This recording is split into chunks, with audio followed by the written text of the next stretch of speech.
This is KATU, Channel 2 News for Sunday, May 18th. Reported by Bill Boaz with sports, Fred Jenkins with weather, Robin Anderson, and Stan Wilson. Good evening once again, everyone. 8 people are now known dead this evening following the massive eruption of Mount St. Helens early today. That eruption has radically changed the look of the peak, destroying a large portion of it. Geologists say this is by far the strongest eruption in the latest series, and it continues tonight. Channel 2's Essex Porter has the story.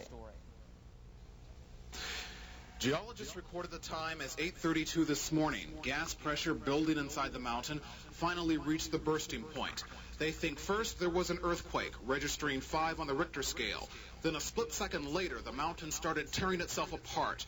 4 service planes have been flying as close as they dare to the mountain all day. But no one has seen portions of the north and northeast face. Tonight, officials say it's simply disintegrated. The area of what we had called the bulge for the last several weeks is the area that now is the opposite. It's a bowl-shaped depression. It's essentially an extension of the crater. The summit crater is much enlarged. The top of the mountain is not there because the crater now incorporates the area that was formerly part of the top of the mountain. And this crater now opens onto the north side. Essentially, it's breached to a very low level on the north side to make this sort of open bowl-shaped depression, which is open to the bottom. And many pyroclastic flows have gone down into that bowl and swept out across the north side of Mount St. Helens, and at least 2 and probably across Spirit Lake. The last flight that was up had a chance to take a look at the north and west side out away from the mountain, and I'm going to turn around here and point to the map a little bit. But this area right up here, out in this direction, for about 15 miles, all of the timber was probably blowing down in that area in a long, narrow swath. They were able to notice that. They said they had practically no vegetation at all on the north side up to the Mount Margaret area, and that's what they're talking about. They said there wasn't even as much as a stump there, that all of the trees were over on their sides.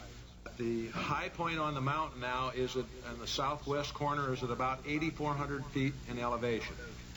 Along with the explosion, a pyroclastic blast swept down the northeast flank. Composed of poisonous hydrogen sulfide gas heated to 800 degrees, the shock wave leveled an area 15 miles long and several miles wide. These pictures were shot on the south side of the mountain. Thick black ash and fumes made travel to the north too dangerous. At one time, the plume of ash rose to 50,000 feet before being carried off to the east by the wind. On the ground, forest fires were set off by the hot gases. The ash is slowing their spread, and a Forest Service firefighting team will survey the situation tomorrow. No lava has been seen yet, but blocks of pumice several feet in diameter have been thrown from the crater. Everything is happening so fast that officials say they simply don't have answers for many of the questions, but they do know the major eruption they expected has come. And that eruption continues tonight, 15 hours after it began. Essex Porter reporting, Channel 2 News. Now, just before airtime, geologists confirmed there is now a second volcanic vent on the mountain. It's located 4 miles west of Spirit Lake by the Toutle River.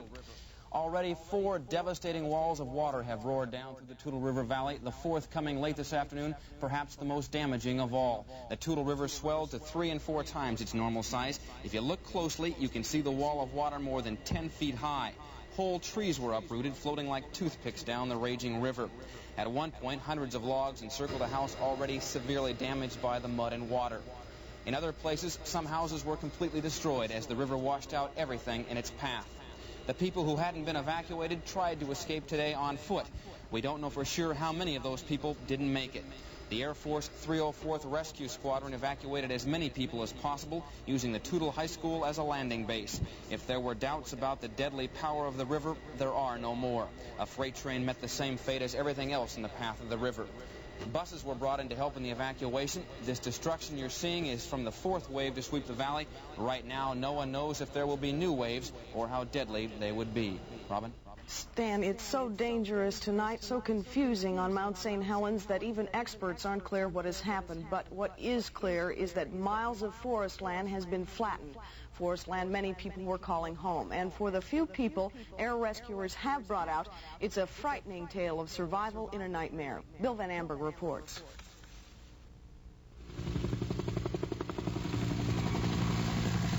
It started in Toutle, but when threats from the rising river got too bad, the massive air rescue efforts moved to Kelso. All day and into the evening, searching through almost impossible situations to find almost impossible survivors.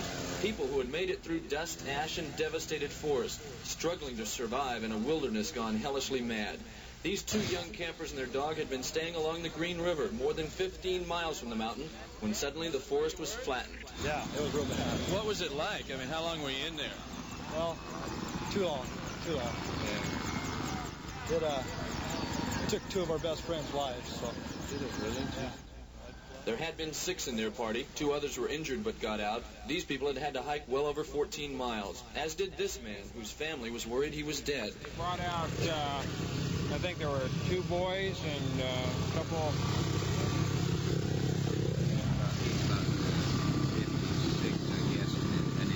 Did they have burned hands? One had burned hands. One had burned hands up to about here. Mike, I'll tie it down. Why don't you take him in and introduce him to Cole, and maybe Cole can tell him, describe what he threw down. That might be his family. I'll walk in there now. Hey, go ahead and log it up. He had driven his truck until it just plain quit. He couldn't shake any more ash out of the air cleaner, walking in a dusty gray rain until choppered out. Fortunately, his family is safe as well. Unfortunately, it's a hit-and-miss situation for rescuers. You had to have an aircraft with you to get ours in and out because of the dust conditions when you're going in. You go inadvertent IFR down to a road, and you just have to make an approach right to the ground. And you're covered with dust by the time you get down. It's devastating. It looks like a hydrogen bomb or some atomic type of explosion. Everything is just level. There's nothing upright. All the trees are down. It's just solid white ash everywhere.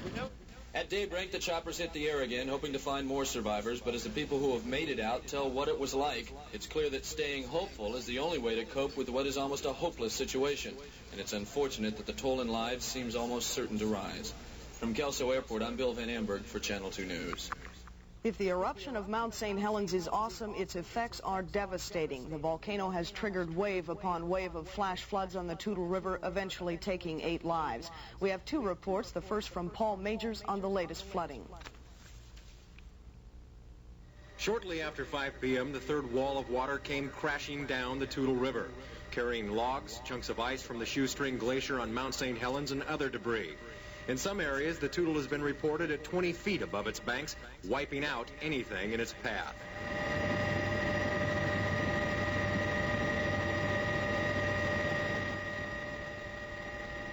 The trees that have withstood other natural disasters buckled and snapped in the wake of the water that carved new channels wherever it pleased. Then early this evening, the 4th flash flood came roaring down the river, its speed estimated at 40 miles per hour. One home in the area was in the path of the roaring waters, and like everything else, it was no match for the surging river. Carried downstream like a small dollhouse, it too became another victim of the Toutle. A tool shed floating down the river had better luck, managing to stay in one piece. 4 miles east of the town of Toutle, Camp Baker, a Weyerhaeuser logging operation once on the banks of the Toutle, now a part of the river. Equipment overturned, buildings destroyed. 5 people lost their lives here when the river came charging through. Early this morning, the first wave came crashing down the once quiet Toutle. Tim Storrs and photographer Jeff Olson were there. Here's a report. Down the Toutle River, the waters of the first flash flood roared, just on the heels of the initial explosion of the mountain at 8:40 this morning. The Weather Service had issued a flood warning, and it came none too soon. As a 20-foot wall of brown water barreled down the canyon, it smashed into the Weyerhaeuser Company's Camp Baker. It was this initial wave pushing tons of mud into the camp that buried it. It covered the road through the camp, covered the rail line, smashing the railroad bridge downriver from the camp and washing it away. As the lumber and slash from the camp washed away, it piled up against bridge columns and crooks in the river, further downstream damaging the main north-south rail line across the river. It was the initial floods that killed. But it was not just the water that destroyed. An Air Force Reserve captain from Portland's 304th Air Rescue Squadron, Robert Weed, says at least 2 of the dead found here were killed by heat, fried, as he describes it. The 2 apparently trapped by a pyroclastic flow, a high-temperature river of ash and gas. Continuing, Weed says, trees and all the vegetation was laid out flat, singed, burned, steaming, and sizzling. He reports animals standing around in apparent shock, covered with ash. It is estimated by aerial observers that the initial flash floods on this river expanded it to 2 to 3 times its normal width. and there is no sign that as the eruption continues, the floods will cease. Tim Storrs reporting for Channel 2 News. Off to the east-northeast there, and then we do have that eruptive material down what is the northwest face of the mountain, and that is a little different color ash and smoke going down in the direction, in the vicinity of Spirit Lake, and we'll have stories later in the newscast about what's going on over on that side of the mountain. What I'd like to do for a moment is take you back to the beginning of the time that we arrived up here, which was a little bit after 10 o'clock this morning. As I mentioned, the mountain looked somewhat like it does right now, but then we saw some massive pluming that took place about then. I think we have a tape here taking a look at it that was again about, I think this was about 10:30 this morning when we first arrived. There was also lightning off to the right-hand side of the mountain as we looked at it. That is off to the looking east from the peak itself. By 12:15, the eruption changed, and this is information that I got from the U.S. Geological Survey. The ash changed more to what we're looking at tonight, a more of a light gray sort of a color, rather than the earlier blacker ash that came out. There was also some steam at that time, and that's also when we first started noticing some of the mud and snow slides that went down the sides of the peak, primarily to the Spirit Lake side, the northwest side, and also to the eastern side of the peak as we looked at it here from the south. At one point, this was at about 1 o'clock, we had a situation, or no, actually a little bit later than that, maybe toward 3 o'clock, we had a situation where the entire mountain from our vantage point here looked almost as the top does now, with the tall plumes of smoke moving all the way up from the base of it, all the way from the timberline area, because the mud flows had gone that far down the peak, particularly off to the right and left-hand side of the screen as we looked at it here. Again, we were not in a place to make any technical observations. We didn't see the mud flows going into the reservoirs or the rivers, although there was a lot of that activity on the far side of the mountain. What we did learn was that the Swift Creek Reservoir side, that's here on the south, was not too terribly hit by it, although mud flows might have reached that far. At least we didn't get any word of any serious damage in that area. That's the Cougar, Washington area, which is just ahead of us here between where we are and the mountain itself. We had another large eruption that took place at about 4:30, and that was a sort of a blasting effect that was lifting ash way up into the sky and then depositing it back on top. And if we're back on our live picture here, you can see, and when we do take a look at it, the very top of the peak is rimmed with sort of a light-colored ash, and that is sort of a result of that. A lot of the ash that then dropped right straight back down onto the top of the peak. That's the latest from here, Richard. As you can see, it is a good bit quieter than it was earlier today from some of the pictures we've been looking at. And again, a lot of that activity trailing off there to the Spirit Lake side, and I know you have more on that. All right, thank you, David. Of course, it was not just awe-inspiring, but it had a lot of devastating impact, right, Robin? It did indeed, and despite the advanced planning, things did go wrong just after the eruption, catching hundreds by surprise. Every available source of emergency transportation is being pressed into service to help the injured, rescue the lost, and carry out the dead. Death and damage is heaviest along the banks of the Toutle River, as Tim Storrs reports. Following the Toutle River to its source is to follow a path of destruction. This Weyerhaeuser lumber camp, Camp Baker, was destroyed by the first of two waves of mud and water pouring down the canyon from the mountain. The flood water sweeping through the valley picked up tons of logging equipment and logs, throwing them across the river, knocking over a stand of fir, and covering 3/4 of the camp with mud. Railroad tracks are buried along with the road on the north side of the river. The bridge over the Toutle River, just downstream from this camp, was washed away. An Amtrak bridge further downriver is closed, damaged by the flood of water, mud, and logs smashing into it. Weyerhaeuser spokesmen say all their crews are accounted for, but not everyone was that lucky at this camp. The 304th Air Rescue Squadron from Portland is evacuating residents and workers from areas close to the mountain. At least 5 people are known dead, apparently trapped in their cars, either by flooding or the gases that swept through the camp during the first pyroclastic flow, literally a river of ash and gas. On highways 504 and 505, sightseers, homeowners, along with police and some chopper pilots needed first aid themselves, overcome by toxic gas blowing from the volcano. There are still several other people unaccounted for, including federal workers doing survey work, and of course Harry Truman, the crusty old caretaker of Spirit Lake Lodge. There is no confirmed word on the lodge, the lake, or Truman. But National Geographic personnel near the area today during the eruption say there is no sign of the lodge anymore, and that the lake, quote, appears to be boiling. It is impossible to say just exactly what changes have taken place on top of the mountain because it is hidden alternately by clouds of steam and by ash spewing from the mountaintop. But undoubtedly they will be profound and extensive. Airborne near Mount St. Helens with photographer Jeff Olson and sound tech Dee Dixon. Tim Storrs, Channel 2 News. The Toutle River flooded. Estimated at 20 feet high in some places. The logs apparently ended up in the river after that flash flood roared through that Weyerhaeuser lumber camp near the town of Toutle. Washington State Police had Interstate 5 blocked off for about 4.5 hours late this morning and through the afternoon, afraid, of course, that the flood would destroy the bridge on Interstate 5 over the Toutle River. It did not. Police reopened the interstate freeway at about 3:30 this afternoon to traffic, although there are numerous police cars in that area. A second flash flood on the Toutle was expected late this afternoon. It apparently was not as big and will not be as big as that early morning flood. The afternoon flooding was caused by a break up at Shoestring Glacier, which dropped into Pine Creek and the Green River.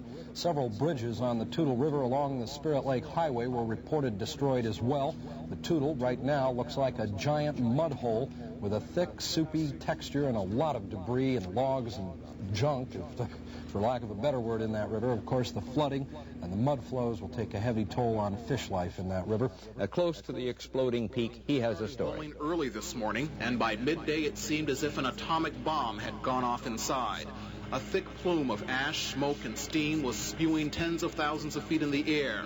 At times, the eruption seemed to taper off a bit, but then the continuous explosions grew stronger and stronger. It's hard to know how much of the top of the mountain is gone now. Before this eruption, geologists estimated the diameter of the crater at 600 feet. Now maybe it's 2,000 or more feet wide. Throughout the day, St. Helens has been making her own weather, streaks of lightning shooting from the plume, striking the top of the crater. And then as the day went on, a crown of clouds covered the crest. A thick ash cloud blew to the northeast, the high-level winds keeping most of the material aloft, while some of the heavier particles settled like a fog over the hills below. As always, the mountain is keeping her own counsel. The eruptions have been growing in strength during much of the day, and no one can predict when they will stop. Flying over Mount St. Helens, Essex Porter reporting, Channel 2 News. There is no simple way to describe what we are witnessing. Every adjective, every superlative applies. From the sky within an hour after the explosive eruption, this is what it looked like. The column of ash and steam is solid and dense. Lightning bolts are visible from time to time, striking the mountaintop and lighting the center of the column. Portland State University geologist Tom Benson was aboard this flight and describes what we saw. Like this is 10 times anything we've seen, at least. Can you tell if there's been any change on the top of the mountain? Yes, a good deal of the top of the mountain is gone. What part of it? You're talking about Shoestring Glacier on the north side facing Portland? All of Shoestring Glacier, certainly. I'm trying to figure out how far down toward Goat Box it's gone, but let's put it this way. I think the crater is probably at least tripled in size, and probably that's this morning. Is this the big explosion everybody's been waiting for? This is the first big explosion that we've seen, yeah. That's not to eliminate out the possibility of more. We really don't know at this point. The State Patrol, early in the day, within minutes after the flash flood announcement was made, closed off Interstate 5 and other highways into the area. And this is why. This wave of debris, logs, slash, and mud from a Weyerhaeuser camp on the north side of the mountain was washed away. A solid mass of material at least a mile long plunging down the Toutle River. Further upriver, observers estimated the height of the wave to be at least 12 feet. But by the time the floodwaters had reached this part of the river, near Castle Rock, the river widened, allowing the force of the flood to be diffused. The logs piled up around the base of bridge columns and stacked up in bends of the river. The level of the water, without doubt, rose, bringing water to the back doors of some homes and cabins along the river. Bridges along the upper reaches of it are buried, the bridges along the lower reaches holding up. This may or may not be the big explosion that geologists have been predicting. It is at least the biggest eruption since the initial eruption of the mountain last March 27th. Airborne near Mount St. Helens, Tim Storrs reporting, Channel 2 News. A report from Amboy, Washington, and David Jackson concerning some of the damage from this eruption. David? All right, Richard, as you mentioned, primarily not a report from this location, but one on the damage that took place downstream along the Toutle River. Right now, the situation behind me, again, a little bit quieter than it had been. Cartographers, I think, around the nation are going to have to get out their erasers. The top 500 to 1,000 feet of the mountain is completely gone, as you can tell. Much, much lower summit than it used to be. I want to get into this tape right away. Paul Majors and cameraman Carl Wickman were in a helicopter. They just got back a moment ago from the Toutle River area, and we have some very dramatic pictures of the new Toutle River, or what it looks like. This is downstream from Spirit Lake, down along the Toutle River, where the river actually carved an entirely new path for itself. This is the second wave of mud that went downstream, along with all these enormous logs that you're looking at right here, some raw pictures, and there are the trees dropping along the way, and this is various areas along what was the original bank of the Toutle River, and mainly the log jams, well, of course, along with the mud, knocking down just hundreds of trees along the way. This is the area where the 5 people were killed along Camp Baker and around Camp Baker. We did get late word from Weyerhaeuser that those 5 people were not Weyerhaeuser employees, but we do not have word on who exactly they were.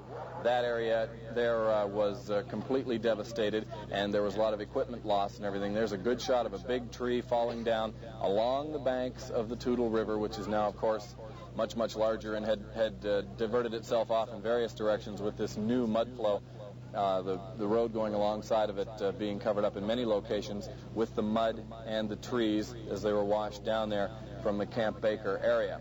There, in fact, is Camp Baker. A good look at the devastation there with the trees piled up alongside the equipment. There are some shots of the trucks that were taken from the helicopter. This is just moments ago. They just arrived back here at this location. This is where the 5 people were killed, and there's a very dramatic view overhead of Camp Baker, the Weyerhaeuser camp along the Toutle River, and all that debris that's been deposited right in there. Overturned trucks, and really just an enormous mess along the Camp Baker area. That, again, the second mud flow to come from the mountain. The first one a little bit earlier, and in fact not quite as devastating as that. The word that we had was Shoestring Glacier along the top of the mountain. At that point, had melted and formed this mud flow, and then forged its way down the Toutle River. Those are the pictures we wanted to get to you, Richard, just before going into sports. Thank you, David.